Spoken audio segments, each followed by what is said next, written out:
मेरे पास एक तहरीर आई हुजूर, पिछले 3 जुम्मा से मुसलसल और खुसूसन 12 रबीउल अव्वल के बयान में तरगीब से मुतासिर होकर एक नमाजी ने पैसे जमा करना शुरू किए।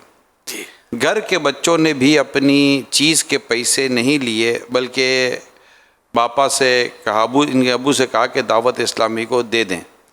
नतीजा 409 रुपये जमा हुए। इमाम साहब, ये हमारी तरफ से दावत इस्लामी में दे दें, यही हमारी इस्तिताअत है।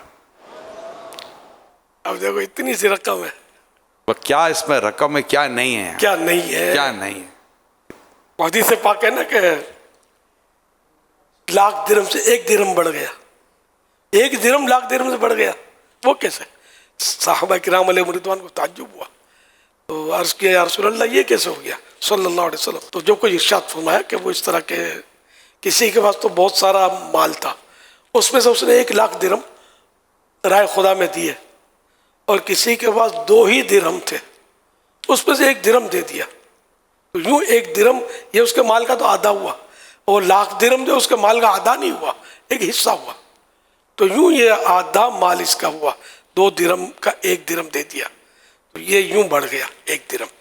अब ये बच्चों का और ये जज्बा कि अपनी जेब खर्ची बचा कर, या जिस तरह भी बालिगान होंगे या 12 लिस्ट की कोई, तो जो भी या वालिद साहब से अपने कब्जे में नहीं लिए होंगे, मिल्क मतलब वालिद साहब से खर्ची ली नहीं ना, लिया ही नहीं, यहाँ लिया ही नहीं है ना, हमें नहीं दो बल्कि टेलीफोन के लिए जमा कर लो।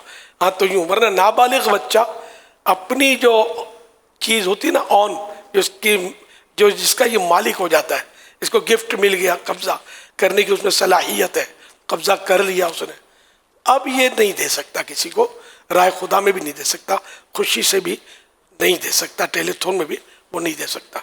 तो यूं बाप से लिया ही नहीं, अब ये मालिक ही नहीं बना कि भाई हमको देने के बजाय आप टेलीथोन में दे दो। ये तो आइडियल है, मतलब बहुत बड़ी बात है। बच्चे और पैसा छोड़े, जज्बा माशाअल्लाह बहुत कम ऐसा होता है।